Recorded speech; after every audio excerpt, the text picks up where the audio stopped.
Hello, welcome to Veeam's Industry Insights live stream. Good morning, good afternoon, good evening, wherever you're joining us from. My name is Jeff Reichard. I'm on the Veeam product strategy team in the office of the CTO. It's great to be with you again today. And I have a special guest. I am joined today by Ray Heffer, who is Veeam's Field Chief Information Security Officer for the Americas. Ray, I'll let you introduce yourself and tell our viewers a little bit about your background. Yeah, thanks, Jeff. Good to be talking with you again. So as you say, I'm the field CISO for the Americas. It's an amazing role. I feel very fortunate that I get to speak with our customers every week and our customer CISOs, gaining their insights and different perspectives across different industries. Been in the IT industry myself for, I'll say, over 25 years. I don't want to add too much age to myself, but a long time now. Fantastic, fantastic. Well, we're going to take advantage in today's show of Ray's extensive background and of some of the conversations that he's having with security leaders in all kinds of industries here in the Americas. Ray, you've been active in this space for a while. You spend your time talking with large enterprises about their risk management profiles, about their security practices, and especially, of course, here at Veeam about how data protection fits into that. Obviously, ransomware is a big part of those talks. Can you let us know how that conversation has changed over the past, 6 months or so, or a year? Yeah, it's interesting. Ransomware is still a big part of every conversation. I don't think I've had a meeting where we don't discuss ransomware, but it's not the only thing that's on the top of mind for our customers. Supply chain, I think, is a big one. The supply chain vulnerabilities that they really have become a major focus, and attackers, they're increasingly targeting smaller vendors as well, smaller service providers, to gain access to larger and traditionally more secure organizations. This, I think, when I speak to our customers, has led to more of an emphasis on third-party risk management. They were doing it anyway for a long time, but as I say, much more focus on that now, and supply chain security assessments. And just some recent examples to share, which the viewers may have heard about, quite a big one in the news. Santander Bank, for example, 30 million customer records were breached, lost, and as part of that breach was 6 million account numbers, 28 million credit card numbers. Now, the threat actor that goes by the name of Shiny Hunters was selling that data set for $2 million. And in fact, on the breach forum, they said, Santander, you're welcome to buy this. This is a one-time purchase. I haven't followed what happened after that, but that's just one of many. Ticketmaster is the other big one that many of you may have heard of. Over 500,000 customer records there. So it's names, addresses, phone numbers, and that's selling for $500,000.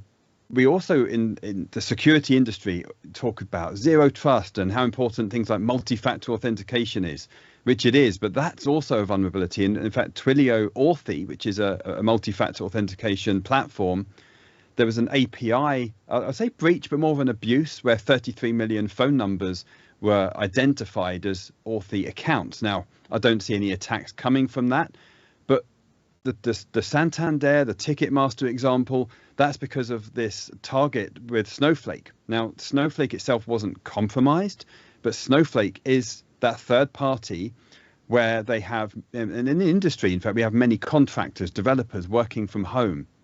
And in these examples, what happened? They were using their personal PC, their personal laptop, and these contractors, operational security was weak. That's a polite way of putting it. And it was whether they were downloading pirated software, it's their personal device. Ultimately, they gained access. And these contractors were working on multiple accounts. I think it was around 160 organizations impacted. So I know it's a long answer to your question, but in short, every customer I speak to, supply chain is now creeping up the top of the list again. Yeah, no, it makes a ton of sense. Let me back up real quickly because there's something I neglected to do when I entered the show today, and I want to make sure that we get check-ins from folks.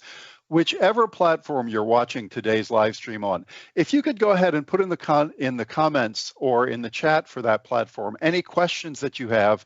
And proactively, if you could let us know where you're joining our live stream from, we will populate the map the way that we always do, and we'll pop a map up for you. Now, we have a slide that we actually used, Ray, at Veeam on that I've got up now that illustrates the exact topic that you were just talking about. I like this because the specific examples listed here are some other fairly large data leaks and breaches that have happened as a result of compromises, not of the organization itself, but of suppliers to the organization, supply chain security, exactly like you're talking about. I think a lot of us noticed back in February, basically half the French population had their healthcare data and personal data leaked because a couple of insurers that are integral to healthcare, to the healthcare state supplied service in that country were compromised. And there were obviously some breaches in Microsoft that happened a little while ago that we saw.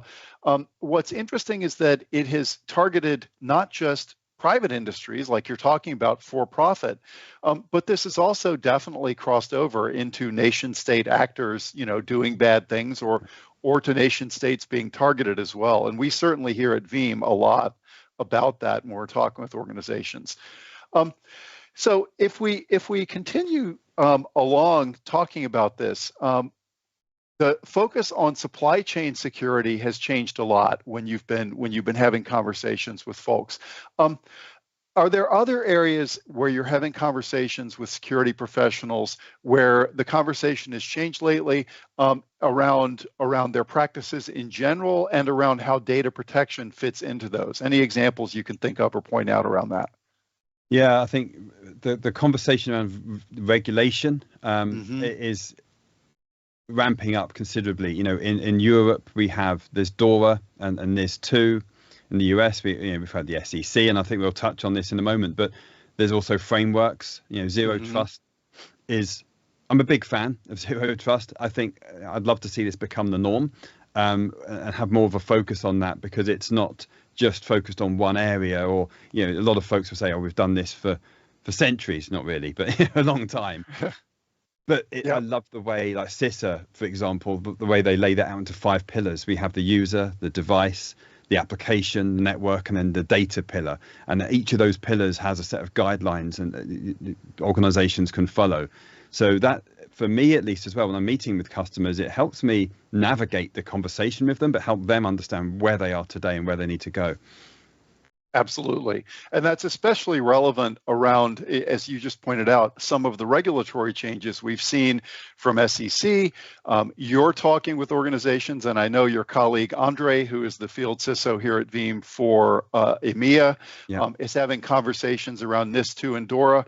Here in the United States, one regulatory change that's been getting some airtime lately is the proposed change from Department of Homeland Security, like you were mentioning a second ago, to a rule set that's called CIRCIA. And actually, if I will bring up real quickly here, and we'll switch over to it, a quick explanation of what CIRCIA is for folks that might not be familiar with it, and then we'll talk about why people might care more about the pending reporting rule change around that. Okay, so we have a quick slide here around CIRCIA. Can you talk our viewers through what the Cyber Incident Reporting for Critical Infrastructure Act is and sort of what the changes will be, Ray? Yeah, sure. And in fact, it'd probably help actually if I'd briefly describe SEC and then we'll transition. That's great. That's perfect. Yep. And many, not everyone, but will be aware SEC is the one that would be typically discussed, but that applies to publicly traded companies. And now the SEC mandate this 4-day reporting window for cyber incidents. Now, what we have here with CIRCIA, which is the Critical Infrastructure Act of 2022, is it applies to 16 critical infrastructure industries. In fact, you've got an excellent slide. If you don't mind going back to that slide, I love this slide because you list all of the 16 industries. Healthcare is one I always pick on because that's such a focus at the moment. But this rule essentially requires any of these covered entities across these 16 industries to report what they call a covered cybersecurity incident, or CCI, within 72 hours. That's 3 days. And if they make a payment in response to a ransomware attack, which I think you had on the other slide, that's 24 hours that must be reported. Now, I think when I discuss this with customers, both CISO and SEC, the cybersecurity disclosure rules have really led to an increase in board level involvement. And this is something that shouldn't be overlooked, because I think the board have now become, in a way, not forced, but more interested in cybersecurity matters. And companies really establishing clearer lines of communication between security teams and senior management as a result of this. And you mentioned my colleague Andre, big shout out to him, because his whole world at the moment is around DORA and NIS2. And NIS2 is the Network and Information Systems Directive version 2 in Europe as well. And that's broader in scope. But while it's European, many organizations with European operations or customers are also having to adapt to NIS2 as well. So this landscape is vast. Yeah, exactly. We're going to cut back to this slide in a second, but let's step away and, as we always do here on Industry Insights, take a quick look at our map. If we could pop the map up. Okay, so from North America and Central America, we have folks joining today from Connecticut. That is me and possibly other folks here in Connecticut, from North Carolina, from Ohio, also Texas, Louisiana, and Florida. If we switch view over to Europe, we have folks joining today from the UK, thank you very much, from Germany and from Portugal. And down to Africa, we have viewers both in South Africa and in Morocco today. If you have not chimed in on the platform you're watching today's live stream from, please do so. Go ahead and let us know where you're on the live stream today from. And if we go back to this CIRCIA slide, what's interesting to me, and you just pointed this out, Ray, there's a real convergence, sort of nets on the regulatory side, if you can put it that way, that folks are finding themselves caught in terms of regulation. Now, when SEC came out last year, we noticed immediately that some cyber incidents that might have been dealt with vaguely. There was the MGM ransomware incident that was reported on quite promptly. There was a number of other ones that were recorded on quite promptly. Change Healthcare earlier this year, publicly traded companies. But what's interesting about this is that we're having regulatory frameworks that are applying basically to any industry, to every industry that's out there. It used to be just financial services, or it used to be just publicly traded companies or healthcare. But now if you look at these 16 critical industries that the Department of Homeland Security's CIRCIA directive and those reporting requirements, exactly like you described, apply to, that's a lot of different businesses. I mean, if you do business with the defense industrial base, there's an awful lot of kinds of organizations that do business with the military. It's not just electric companies or pipelines or dams, as I think folks are used to thinking about critical infrastructure. We here at Veeam are in the information technology business, and we do a ton of business with the U.S. Department of Defense. So even though we're not an electric provider or a dam or a water provider, we're caught in this regulatory net around critical infrastructure. And I think what folks are finding is that increasingly, no matter what you do, there is going to be updated regulatory mandates that apply to you around things like reporting. And exactly to your point, Ray, it's really driving some behavior changes, because if you have to report payments and if you have to report covered incidents, then the whole hope that the board may have had up until now, that perhaps if you get hit, you can sweep it under the rug, that's going away. That's just not an option anymore for people in any industry that you're talking to. So let's dig a little bit more into this. We've been talking now about some regulatory frameworks. You're talking about what the organizations that you're talking to are anticipating that they will have to be responsive to. Let's look a little bit at the recent past, and for our regular viewers, I'm gonna offer a surprise. We're not actually going to talk, when we look at the recent past, about ransomware. We're going to talk about a couple of other kinds of incidents that have happened lately. in case our listeners have not heard about the UniSuper data loss that happened with Google Cloud in Australia back at the beginning of May, Ray, could you walk folks through what that incident entailed? Oh boy, yeah, this is a fun story to share, for sure. So yeah, as you say, this was in May this year, so not too long ago. And UniSuper are an Australian pension fund, essentially, but they, in all, this, I'm not going to gloss this over. They experienced a catastrophic data loss event, and this was due to an error with Google Cloud. So from what I understand, beginning of May, Google Cloud inadvertently deleted their entire private cloud account. This included all backups on the service. And to make matters worse, the deletion was then replicated across to a different region where UniSuper had set up redundancy. And, in years past, over a decade ago, I was designing highly resilient cloud architecture. So having different private clouds across different regions and having replication for redundancy is and still is best practice. But you can see now the flaw in this. It effectively wiped out all of their data on Google Cloud. Now, I understand the Google Cloud CEO did describe this as an unprecedented sequence of events. It sounds like a Netflix show, doesn't it? There could be a TV series on this. But essentially, this resulted from misconfiguration during the provisioning of the private cloud infrastructure. The good news, they were able to recover from this. I believe it took 2 weeks, or almost 2 weeks, to actually fully recover. And they did this because they had backup stored with a different cloud provider. And I must say, this really does highlight the importance of a multi-cloud strategy, which is another conversation that I think many organizations should be having and are having. In fact, a customer meeting just tomorrow is doing just that. But this restore process that UniSuper undertook, was complex. It was very time consuming, as I say, nearly 2 weeks. And this impacted a huge number. You've got on there 600,000 customers. This is a huge event.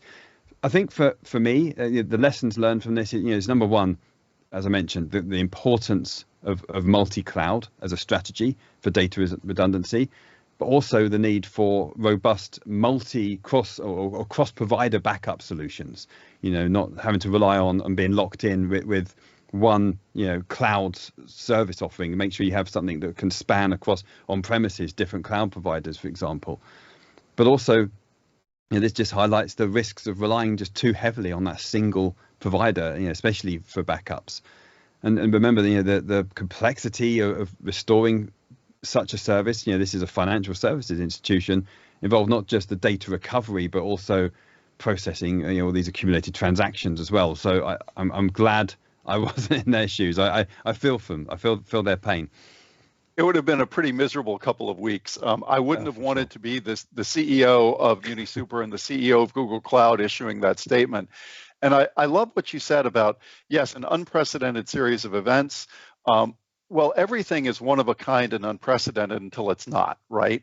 And then, folks realize this is something that we need to prepare against and defend against. What interested me about this story, and why I intend to keep showing organizations that I talk to this slide for the foreseeable future, is that still too often people mistake the very real security advantages that you've got with cloud services and the very real data durability and uptime advantages that you've got with modern cloud services for there not being a need for data protection, for there not being a need for backup. And that's not a story that the cloud providers themselves tell. If you look at the shared responsibility model for any of the hyperscale cloud providers, they're very clear. At the end of the day, your data and your regulatory mandates are your responsibility. They'll help, but it's your job to make sure you're protected. What I also like about the UniSuper story is that it's actually an example of regulatory requirements forcing good behavior that ultimately save the organization. UniSuper is a retirement fund. It is a regulated financial services body, and because regulations required it, they did have a backup out of their tenant. And while the actual investments, 125 billion in assets, didn't go away, I would not have wanted to be UniSuper trying to ask people, putting ads in the paper and asking people to mail in their statement from last month so that UniSuper could recreate their life savings and figure out who owned what in 600,000 accounts. It would have been a really titanic, miserable job to be doing. So they were fortunate, but the reason they were fortunate is that regulatory mandates required it, and they had a backup out of the cloud. Yeah. We're going to talk about another recent cyber downtime event, but first, let's cut over to the map again. And Felicia, if we could take a look at that. It looks like we've also had viewers join us now from Arizona, looking here at the Americas. If we cut back over to Europe, we have viewers online from Italy and Poland. Thank you very much for joining us for today's live stream. And if we switch over to Asia Pacific, we've had a couple of folks that have logged in. We have viewers on from Australia and also from Taiwan over in APAC. So thanks very much. I know it's late at night, so thanks for tuning in to today's live stream. Now, Ray, it would not be July 2024 near the end if we didn't talk briefly about last week's CrowdStrike outage.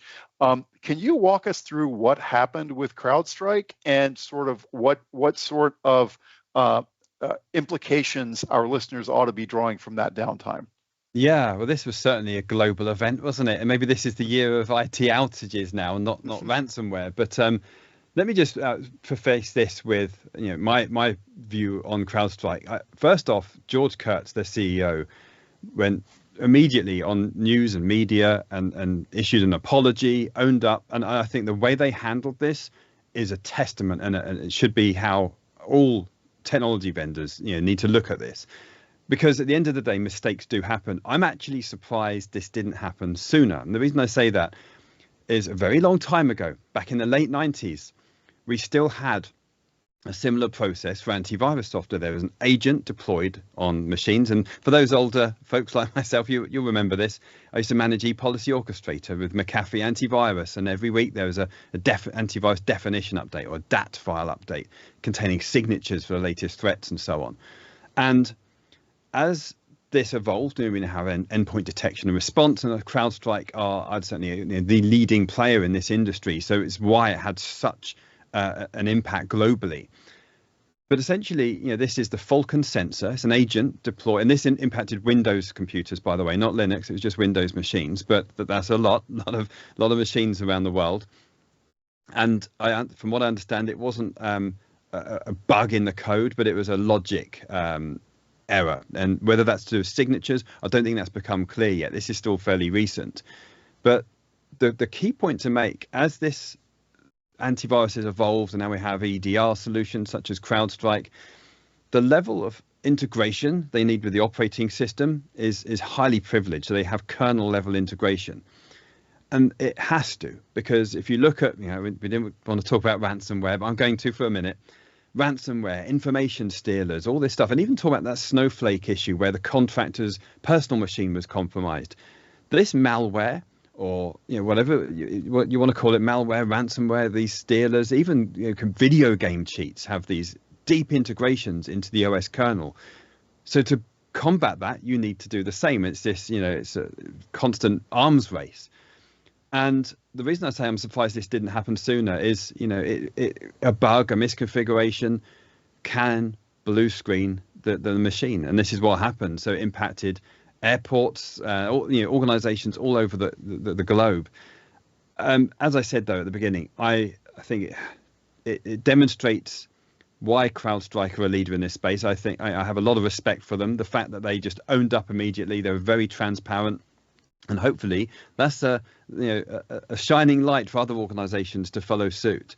It's fixed now. They did pull this update to the Falcon sensor. So, I think pretty too late, but it was within hours. So, they worked pretty quickly on that. So, unfortunate, but hey, there's another IT outage that wasn't ransomware. Yep, exactly. So we're getting close to the bottom of the half hour, but I do want to have a couple more quick questions for you, Ray. You talk with organizations all the time about data protection. You talk about how they're managing their risk as an organization. What are the biggest mistakes that you still see organizations making? And I'll make the question open, both in general around security, but in particular, obviously, we're Veeam, around how they do data protection.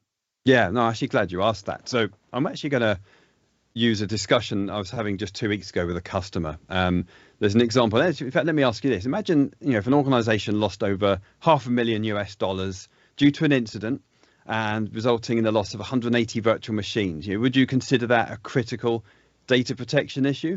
I'd say yes. It's fairly significant. So this actually came up a few weeks ago. There was a customer, actually not one of our customers, but an organization in Singapore, NCS. They had 180 virtual machines deleted from a QA environment. Now, this was because of a former QA manager that was basically fired. He was a contractor, I believe, and he retaliated. He still had access to the QA environment and decided, no, I've had enough of this, and deleted 180 VMs. Now, the lesson to learn from this is that QA environment was not deemed critical to the business, but it did actually cost them, I think it was 917,000 Singapore dollars, which is, I think, around 600,000 US dollars. And the lesson here is, many organizations are still struggling to identify and classify and prioritize their most critical data assets.